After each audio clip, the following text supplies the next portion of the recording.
Hello friends, എല്ലാവർക്കും പുതിയ വീഡിയോയിലേക്ക് സ്വാഗതം. അനുമോള് ബിഗ് ബോസ് സീസണിൽ വന്നിട്ട് എപ്പോഴും കരച്ചിലാണ്, കരച്ചിലോളിയാണ്. അങ്ങനെയൊക്കെയാണല്ലോ ഒരുപാട് യൂട്യൂബേഴ്സ്, പ്രശസ്തരായിട്ട് ഒരുപാട് യൂട്യൂബേഴ്സിനൊക്കെ അനുമോളെ ഇഷ്ടമില്ലാത്തൊരു കാര്യം എന്ന് പറയുന്നത് അനുമോള് എപ്പോഴും കരയുന്നു, ഡ്രാമ ക്യൂനാണ്, സീരിയൽ ആർട്ടിസ്റ്റ് ആയതുകൊണ്ട് എപ്പോഴും കരച്ചിലാണ് എന്നൊക്കെയാണ് പറയുന്നത്. സീരിയലിൽ അഭിനയിച്ചുകൊണ്ടിരിക്കുന്ന ബിന്നി പോലും പറയുന്നത് ഈ ഒരു കാര്യം വെച്ചിട്ടാണ്. ശരിക്കും പറയുന്നത് സീരിയൽ നടിമാരും ഡ്രാമ ആർട്ടിസ്റ്റിനെയൊക്കെ കളിയാക്കുന്ന രീതിയാണ് കേട്ടോ അതൊക്കെ. അതിനൊന്നും ഇപ്പോൾ ലാലേട്ടൻ ചോദ്യം ചെയ്യുകയോ ഒന്നും ചെയ്തിട്ടില്ല. എന്തുകൊണ്ടാണ് എപ്പോഴും ഡ്രാമ ആർട്ടിസ്റ്റാണ് അങ്ങനെ പറഞ്ഞിട്ട് കളിയാക്കുന്നത് എനിക്കറിയില്ല. എന്തായാലും പോട്ടെ. അതിൽ നമ്മളെപ്പോഴും കാണുന്നത് അനുമോള് പെട്ടെന്ന് ശബ്ദമൊക്കെ ഇടറി എന്ന്, പ്രത്യേകിച്ച് പേരൻസിനെ കുറിച്ച് പറയുമ്പോൾ ശബ്ദം ഇടറുന്നു. ഞാൻ പറയട്ടെ, വീട്ടുകാരെ കുറിച്ച് എപ്പോൾ പറഞ്ഞാലും അതിലത്തെ മെയിൽ കണ്ടസ്റ്റൻസ് ആണെങ്കിലും ഫീമെയിൽ കണ്ടസ്റ്റൻസ് ആണെങ്കിലും എല്ലാവരും കരച്ചിലിൻ്റെ ഒരു ഇതിലേക്ക് എത്തുന്നുണ്ട്. അത് പെട്ടെന്ന് അവരുടെ വോയിസ് കേൾക്കുമ്പോൾ അല്ലെങ്കിൽ എന്തെങ്കിലും ഒരു വീഡിയോ ക്ലിപ്പ് കാണുമ്പോൾ എല്ലാവരും കരയുന്നുണ്ട്. സ്വാഭാവികമായിട്ടും അനുമോളും കരയുന്നുണ്ട്. പിന്നെ അനുമോളുടെ ഒരു കാര്യം എന്ന് വെച്ച് കഴിഞ്ഞാൽ, അനുമോൾക്ക് ലാലേട്ടൻ വരുന്ന എപ്പിസോഡിൽ കാര്യങ്ങൾ പറഞ്ഞ് പ്രതിഫലിപ്പിക്കാൻ അറിയത്തില്ല. എങ്ങനെയാണ് അത് ഒരു കാര്യം അവതരിപ്പിക്കേണ്ടതെന്ന് അറിയില്ല. അത് വളരെയധികം പുറകോട്ടാണ്. ഇപ്പോൾ ജിസേലാണെങ്കിലും ആര്യനാണെങ്കിലും നുണക്കഥയാണെങ്കിലും എന്താണെങ്കിലും അവരത് പറയാൻ കാര്യം പറഞ്ഞു നോക്കി. അത് അക്ബറൊക്കെ ആണെങ്കിലും. പക്ഷെ ആ ഒരു കാര്യം നോക്കുകയാണെങ്കിൽ അനുമോൾ കുറച്ച് പുറകോട്ടാണ്. അപ്പോൾ അനുമോളുടെ ഒരു ക്യാരക്ടർ എല്ലാവരും അതിനകത്ത് വെച്ചിരുന്നത് ഡ്രാമ ക്യൂൻ, അല്ലെങ്കിൽ എപ്പോഴും കരയുന്ന ഒരു വ്യക്തി എന്നുള്ള രീതിയിലാണ് വെച്ചിരിക്കുന്നത്.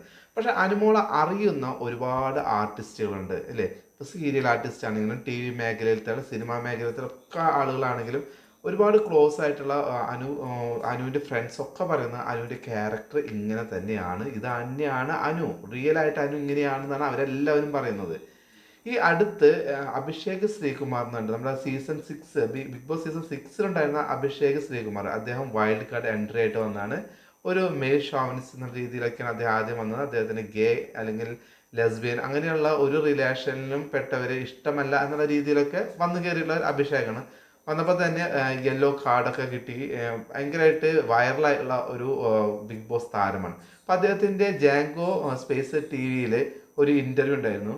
ആ ഇൻ്റർവ്യൂവിൽ അദ്ദേഹം പറയുന്നുണ്ട്, അനുമോളെ കുറിച്ച് ചോദിക്കുന്നുണ്ട്, അനുമോൾ ഫ്രണ്ടാണോ എന്ന് ചോദിക്കുമ്പോൾ അദ്ദേഹം പറഞ്ഞു അതെ, ഏറെ പരിചയമുള്ള ഒരു ഫ്രണ്ടാണ് എൻ്റെ. അപ്പോൾ അനുമോളുടെ കളിയെ കുറിച്ചൊക്കെ ചോദിക്കുന്നുണ്ട്. അത് എന്ത് മറുപടിയാണ് കൊടുക്കുന്നത്? നമുക്ക് ആ വീഡിയോ ഒന്ന് കണ്ടിട്ട് വരാം. ഒരു ഫ്രണ്ടാണ് അനുമോൾ. അനുമോളുടെ കാര്യം ഞങ്ങൾ പറയാൻ വന്നായിരുന്നു. ഇപ്പത്തെ ചർച്ചാ വിഷയമായിരിക്കും. അവള് നല്ല, അവൾ കണ്ടന്റ് ക്രിയേറ്ററാണ്, നല്ല കണ്ടന്റ് ക്രിയേറ്റ് ചെയ്യുന്നുണ്ട്. ബിക്കോസ് ഓടുന്നതേ അനുമോളിൽ കൂടെ. തീർച്ചയായിട്ടും. ഇപ്പൊ ഈ ജിസേലിന്റെ ഈ ഉമ്മ കേസ് ഇതിലെന്താണ് പ്രഭുവിന്റെ അഭിപ്രായം? എന്താ എനിക്കറിയത്തില്ല. ഞാൻ ആ സാധനം പറയുന്നത് ഞാൻ ലൈവിൽ കണ്ടിട്ട് എനിക്കൊന്നും മനസ്സിലായിട്ടില്ല. ഇപ്പൊ ശനിയാഴ്ച ലാലേട്ടൻ വന്നിട്ട് പൊരിക്കുമ്പോ ബാക്കി കിട്ടിക്കൊണ്ടു. ഇനിയിപ്പോ അവളെ ഉമ്മ വെച്ചെന്ന് വിചാരിക്കട്ടെ. ഉമ്മ വെച്ചെങ്കിൽ അനുമോൾ ചെയ്യുന്ന ഇപ്പോഴത്തേക്ക് തീരുമാനം ഉമ്മ വെച്ചെങ്കിൽ അവരുടെ രണ്ടുപേർക്കും പ്രശ്നമില്ല. പിന്നെ ആർക്കാ പ്രശ്നം? അതാണ് അവന് ഒളിഞ്ഞു നോക്കാൻ പോകേണ്ടത്. അത് അവരുടെ രണ്ടുപേരും പ്രശ്നം. അവർ രണ്ടുപേരും സിംഗിൾ, അവർ രണ്ടുപേരും ഉമ്മ വെച്ചെങ്കിൽ വെച്ചോട്ടെ. അതെന്താ, നാട്ടിൽ എന്തുമാത്രം ആൾക്കാർ പോലും കല്യാണം കഴിയുന്ന ആൾക്കാർ ഉമ്മ വെക്കുന്നു, ഓയോ റൂം എടുക്കുന്നു. അപ്പോഴാണ് ഇവിടെ നമ്മുടെ ബിഗ് ബോസ് ഹൗസ്. അതും അവര് അറ്റ്ലീസ്റ്റ് ആ പുറത്ത് വെച്ചെങ്കിലും ചെയ്തെന്തെങ്കിലും നമ്മള് കാണേണ്ടി, നമ്മൾ വെറുതെ കണ്ട് സങ്കടപ്പെടേണ്ടി വന്നില്ലല്ലോ. തീർച്ചയായിട്ടും. അനുമോള് വിത്ത് ആക്ഷൻ വരെ കാണിച്ചു കൊടുത്തു. ഇങ്ങനെയൊക്കെയാണ് ഇവിടെ നടന്നേക്കുന്നത്. നിങ്ങൾ അവൾക്ക് ഭയങ്കര കണ്ടന്റ് ആയി മാറില്ല. അത് 1 ഡേ കണ്ടന്റ് ആയില്ലേ. അത് അവൾക്ക് ഇഷ്ടമല്ലെങ്കിൽ അവൾ ഇഷ്ടമല്ല. അത് അവരോരുത്തരുടെ ക്യാരക്ടറാണ്. അവൾക്ക് ഇഷ്ടമില്ലെങ്കിൽ ഇല്ല. അവര് ചെയ്യാൻ നോക്കി അവർ ചെയ്യട്ടെ. അനുമോളെ പേഴ്സണലായിട്ട് ഒരുപാട് നാളായി പറയും. പിന്നെ വർഷങ്ങളായിട്ടുള്ളത്. എന്താണ് അനുമോളെ കുറിച്ച് എന്താ പറയാൻ? അവള് ഭയങ്കര സെൻസിറ്റീവ് ആണ്. അതേപോലെ നിങ്ങൾ അവിടെ കാണുന്നുണ്ട്. ഇവിടെ എന്നോട് പോകാൻ നേരത്തെ ഞാൻ കരയത്തില്ലെന്ന് പറഞ്ഞു പോയ ആളാണ്. പക്ഷെ അവിടെ ഫുൾ ടൈം കരച്ചില്ല. വെച്ചാൽ കരച്ചില്ല. പക്ഷെ അവള് ഇവിടെ എന്നോട് പറഞ്ഞിട്ടാ പോയെ, ഞാൻ കരയില്ല, ഞാൻ കരഞ്ഞാൽ തന്നെ ഞാൻ ബാത്റൂമിൽ പോയി കരയത്തുള്ളൂ എന്ന് പറയും. അപ്പൊ ബാത്റൂമിൽ കരയുന്നുണ്ട്, ബാത്റൂമിൽ വെളിയിൽ കരയുന്നുണ്ട്, എവിടെ ഇരുന്ന് കരയുന്നുണ്ട്. പക്ഷെ അവള് പറഞ്ഞു, പക്ഷെ അവളെ എനിക്കറിയാം, അവളെ അറിയുന്ന എല്ലാവർക്കും അറിയാം. പേഴ്സണലി അറിയാമെന്ന് എനിക്കറിയായിരുന്നു. എന്തായാലും അവിടെ പോയിട്ട് അവള് തകരുമെന്ന് എനിക്കറിയാം. എന്നോട് പറഞ്ഞു ഏടാ കുഴപ്പമില്ല, എന്നോട് ഞാൻ കുറെ പ്രചോദനം കൊടുത്താണ് വിട്ടത്.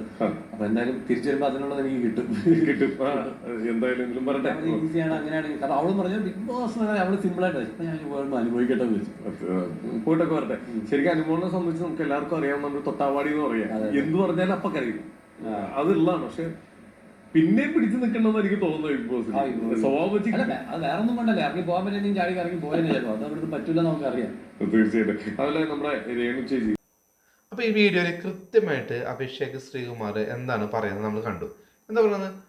ഇത് ശ്രീകുമാർ മാത്രമല്ല കേട്ടോ പറഞ്ഞത്, ശ്രീകുമാർ മാത്രമല്ല പറഞ്ഞത്, അതിന്റെ അവതാരകനും പറയുന്നുണ്ട്. കാരണം അവതാരകനും അനുമോളെ കുറേ നാളായിട്ട് അറിയാവുന്ന ഒരു വ്യക്തിയാണെന്ന് തോന്നുന്നു. ഇവർ രണ്ടുപേരും പറയുന്നത് എന്താണ്, അനുമോള് തൊടുമ്പോഴേക്കും കരയുന്ന ഒരു ആളാണ്, തൊട്ടാവാടിയാണ്. പക്ഷേ ബിഗ് ബോസിന്റെ ഹൗസിനകത്താണ് കുറച്ചും കൂടെ കരയാതെ നിൽക്കുന്നത് എന്നാണ് ഇവർ രണ്ടുപേരും പറയുന്നത്. അതായത് പെട്ടെന്ന് ഇമോഷണൽ ആയിട്ടുള്ള ഒരു വ്യക്തിയാണ് അനുമോൾ എന്നാണ് പറയുന്നത്. അപ്പം അതുകൊണ്ട് അവർക്ക് അറിയാവുന്ന ഒരുപാട് ആളുകൾക്ക് അനുമോൾ ഒരു ഡ്രാമ കളിക്കുകയാണ് അല്ലെങ്കിൽ ഡ്രാമ ക്യൂവിനാണ് എന്നുള്ള ഒരു തരത്തിലുള്ള വാദങ്ങളും അവർ നിരത്തുന്നില്ല. ഇങ്ങനെ തന്നെയാണ് അനുമോൾ എന്നാണ് പറയുന്നത്.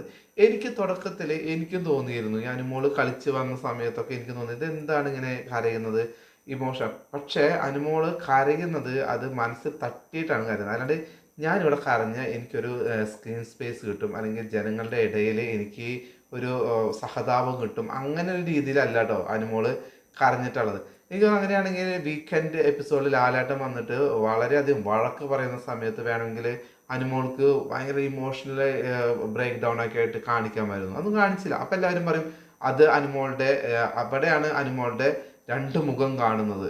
കാരണം അവിടെ ലാലേട്ടൻ്റെ മുമ്പിൽ ഭയങ്കര സ്ട്രോങ് ആയിട്ട് നിന്നു, ഒരു കരച്ചിലും വന്നില്ല, ഒന്നും വന്നില്ല. പക്ഷേ അനുവിൻ്റെ മുഖം ശ്രദ്ധിച്ചാൽ അറിയാം ഭയങ്കരമായിട്ട് ഡെസ്പായിരുന്നു. പിന്നീട് നമ്മൾ സൺഡേ എപ്പിസോഡ് കണ്ടപ്പോഴും അനു ഡെസ്പായിട്ടുണ്ട്. ലാലേട്ടൻ എടുത്ത് ചോദിക്കുകയും ചെയ്തു, ഇവിടെ ഒന്നും അല്ലേ എന്ന് ചോദിച്ചു.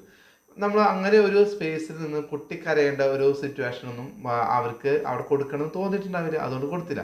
പക്ഷേ ഇത് ബിഗ് ബോസ് ഹൗസിനകത്ത് ലൈവായിട്ട് നടന്നു പോകുന്ന സംഭവത്തിൽ അവർ ക്യാമറ ഒന്നും ശ്രദ്ധിക്കുന്നില്ല. അവർ അവിടെ എല്ലാവരുമായിട്ട് ബിഹേവ് ചെയ്യുമ്പോൾ സ്വാഭാവികമായിട്ട് അവർ കരഞ്ഞു പോകുന്ന പലതുമാണ് ക്യാമറയിൽ ഒപ്പിയെടുത്ത് പുറത്ത് നമ്മൾ കാണുന്നത്. അപ്പോൾ ഈ അവരെ കുറിച്ച് ഇത്രയും അടുത്തറിയുന്ന ആൾക്കാർ പറയാണ് അനുമോള് ഇങ്ങനെ തന്നെയാണ്, വളരെയധികം സെൻസിറ്റീവാണ് പുള്ളിക്കാരത്തി, കരച്ചിൽ തന്നെയാണ്, ബിഗ് ബോസ് ഹൗസിനകത്താണ് പിന്നെയും കരയാതെ പിടിച്ചു നിൽക്കുന്നത് എന്നുള്ള രീതിയിലാണ് അഭിഷേക് പറഞ്ഞത്. പിന്നെ അഭിഷേക് ഒരു കാര്യം പറയുന്നുണ്ട്, നിങ്ങൾ കണ്ടില്ല അതിനകത്ത് ഏറ്റവും കൂടുതൽ കണ്ടന്റ് കൊടുക്കുന്നത് അനുമോളാണ്. അപ്പോൾ ആ വിന്നറാവാനായിട്ട് ഏറ്റവും കൂടുതൽ ചാൻസ് ഉള്ളതും അനുമോൾക്ക് തന്നെയാണ്. ഒരു കണ്ടന്റ് ഏറ്റവും കൂടുതൽ കൊടുക്കുന്ന ഒരു വ്യക്തിയല്ലേ എപ്പോഴും ബിഗ് ബോസിൽ സ്ട്രോങ് ആയിട്ട് നിൽക്കേണ്ട ഒരു കണ്ടസ്റ്റന്റ് എന്ന് പറയുന്നത്. ഒരു കണ്ടന്റും ഇല്ലാതെ ഒരു ഇപ്പോൾ രേണു സുധിയെ പോലെയൊക്കെ ഉറങ്ങി കിടക്കാൻ വേണ്ടിയിട്ടല്ലല്ലോ അതിനകത്തേക്ക് പോകേണ്ടത്. ഇപ്പോൾ രേണുസുധിയുടെ കളിയിൽ, ഇപ്പോൾ അക്ബറിൻ്റെ കളിയിലും ഒരുപാട് നെഗറ്റീവ് ഉണ്ട്. അതുപോലെ അനുമോളുടെ കളിയിലും ചിലപ്പോൾ നെഗറ്റീവ് വരാം. എല്ലാവരും മനുഷ്യന്മാരല്ലേ. അപ്പോൾ ആ നെഗറ്റീവിനെ ഉൾക്കൊണ്ട് അവർ പക്ഷേ ഈ അക്ബർ പറയുന്ന രീതിയിലുള്ള മോശമായ വാക്കുകളൊന്നും പറയുന്നില്ല. പിന്നെ ജിസേലിൻ്റെ അടുത്ത് വളരെയധികം ഇമോഷണലായിട്ട് ചപ്പാത്തി കട്ടെടുത്തു എന്ന് പറഞ്ഞിട്ടുള്ളൊരു സീനിൽ അനുമോള് ഭയങ്കരമായിട്ട് ഷൗട്ട് ചെയ്യുന്നതും ജിസേലിൻ്റെ കൈ പിടിച്ച് വലിക്കുന്നതൊക്കെ സീനുണ്ട്. അത് അന്ന് എനിക്ക് കണ്ടപ്പോൾ എന്ന് വെച്ചാൽ അനുമോൾ അത് ഭയങ്കരമായിട്ട് റിയാക്ട് ചെയ്തു, ഓവറായി പോയി എന്ന് തന്നെ എനിക്ക് തോന്നിയത്. പിന്നീട് അവർ ക്യാരക്ടർ അങ്ങനെയാണെന്ന് തോന്നിയപ്പോൾ നമ്മൾ വിട്ടു. പിന്നെ ജിസേലിനെ കുറിച്ചിട്ട് അനുമോൾ പറഞ്ഞ കാര്യത്തിൽ ജിസേൽ ഭയങ്കര സ്ട്രോങ് ആയി നിന്നു, പ്രതികരിച്ചില്ല എന്ന് പറയുന്നത് ഈ രണ്ട് പേരും വന്നിരിക്കുന്ന രണ്ട് സിറ്റുവേഷനാണ്, ജീവിത രീതികൾ തന്നെ വ്യത്യാസമുണ്ട്. ജിസേൽ വന്നിരിക്കുന്നത് കുറച്ചുകൂടി ബോംബെ പോലുള്ള വലിയൊരു സിറ്റിയിൽ നിന്ന് ഒരുപാട് മോഡലിങ്ങും ഒരുപാട് സിനിമ അതുപോലെയുള്ള ഒരുപാട് ലോകം കണ്ടിട്ടാണ് നമ്മുടെ മലയാളത്തിലോട്ട് വരുന്നത്. അനുമോൾ എന്ന് പറഞ്ഞാൽ ഇവിടുത്തെ ഈ സീരിയലുകളും അങ്ങനെ ഒരു ചുറ്റുപാടും അതിൻ്റെ ഫാമിലി വളരെ സാധാരണമായ ഒരു ഫാമിലിയിൽ നിന്നും വളർന്നു വന്ന ഒരാളാണ്. അപ്പോൾ രണ്ടുപേർക്കും ജീവിത സാഹചര്യങ്ങൾ വ്യത്യാസമാണ്, ഇമോഷൻസ് വ്യത്യാസമായിരിക്കും. ജിസേലിന് ഒരു കാര്യം കൂടുതൽ അത് ഇമോഷണലി ബ്രേക്ക് ഡൗൺ ആവാതെ ഹാൻഡിൽ ചെയ്യാനുള്ള കഴിവുണ്ടായിരിക്കാം, അനുമോൾക്ക് അത് ഉണ്ടാവില്ല. എന്ന് വിചാരിച്ചിട്ട് അനുമോൾ ഫേക്കാണെന്ന് നമുക്ക് പറയാൻ പറ്റില്ലല്ലോ.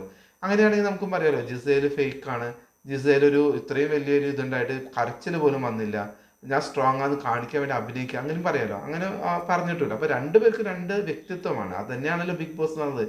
പല വ്യക്തിത്വങ്ങൾ വന്നിട്ട് ഒരു വീടിനകത്ത് വരുമ്പോൾ ഉണ്ടാകുന്ന ഇഷ്യൂസും അതിൽ നിന്നുള്ള പ്രശ്ന പരിഹാരം ഇതൊക്കെയാണല്ലോ അതിനകത്ത് നമ്മൾ കാണാൻ പോകുന്നത്. പ്രോഗ്രസീവ് തോട്ട് ഉണ്ടെങ്കിൽ അത് പുറമേക്ക് കൊടുക്കുക, അവരുടെ മനസ്സ് ഇപ്പോഴും സങ്കുചിതമായ ഒരു മനസ്സാണെങ്കിൽ അതൊക്കെ അടുക്കി അവർ പുറത്തോട്ട് വരണം. അതിനൊക്കെയുള്ള ഒരു പ്രോഗ്രാമാണ് ശരിക്കും ഈ ബിഗ് ബോസ് എന്ന് പറയുന്നത്. അനുമോൾക്ക് ഇനിയിപ്പോൾ അങ്ങനെ ഒരു പ്രോഗ്രസീവ് തോട്ടിലോട്ട് അനുമോൾ വരികയാണെങ്കിൽ നല്ലത്. അതിൽ അനുമോൾ പറയണത് എനിക്ക് ഇത്രയും പ്രോഗ്രസീവ് തോട്ടൊക്കെ മതി, ഞാൻ ഇങ്ങനെ തന്നെ ആവുള്ളൂ എന്ന് പറഞ്ഞാൽ അത് അവരുടെ ഗെയിം. അത് കണ്ട് ഇഷ്ടപ്പെടുന്ന വ്യക്തികൾ അവർക്ക് വോട്ട് ചെയ്ത് അവർ ജയിപ്പിക്കുകയാണെങ്കിൽ അവർ വിന്നർ. ഇനി ജിസേലിനെ പോലെ ഒരുപാട് പ്രോഗ്രസീവ് ചിന്തിക്കുന്ന അല്ലെങ്കിൽ ആര്യനെ പോലെ ഒരുപാട് പ്രോഗ്രസീവ് ചിന്തിക്കുന്ന ഒരു വ്യക്തിയുടെ ഒപ്പമാണ് പ്രേക്ഷകർക്ക് നിൽക്കാൻ താല്പര്യം എന്ന് വെച്ച് കഴിഞ്ഞാൽ അവരങ്ങനെ നിൽക്കും എന്ന് കരുതിയിട്ട് നമുക്ക് അനുമോള് ഫേക്കാണ്, ഭയങ്കര കരച്ചിലോളിയാണ്, ചില സമയത്ത് മാത്രമേ കരയുന്നുള്ളൂ, സ്ക്രീൻ പ്രസൻസിന് വേണ്ടിയിട്ടാണ്, സഹതാപത്തിന് വേണ്ടിയാണെന്ന് പറയുന്ന ഒരു രീതിയോട് എനിക്കത് യോജിക്കാൻ പറ്റില്ല. കാരണം ഇന്നിപ്പോൾ അഭിഷേക് ശ്രീകുമാറിനെ പോലുള്ള അത്ര അടുത്തറിയുന്ന അനുമോളെ അത്ര അടുത്തറിയുന്ന ആൾക്കാർ പോലും ഇത് സമ്മതിച്ചിരിക്കുകയാണ്, ഇവരെ ക്യാരക്ടർ ഇങ്ങനെ തന്നെയാണ്, അനുമോൾ അതിനകത്ത് റിയൽ ആയിട്ട് തന്നെയാണ് നിൽക്കുന്നത് എന്നാണ് എല്ലാവരും പറയുന്നത്. അപ്പോൾ നമുക്ക് വിശ്വസിച്ചല്ലേ പറ്റുള്ളൂ.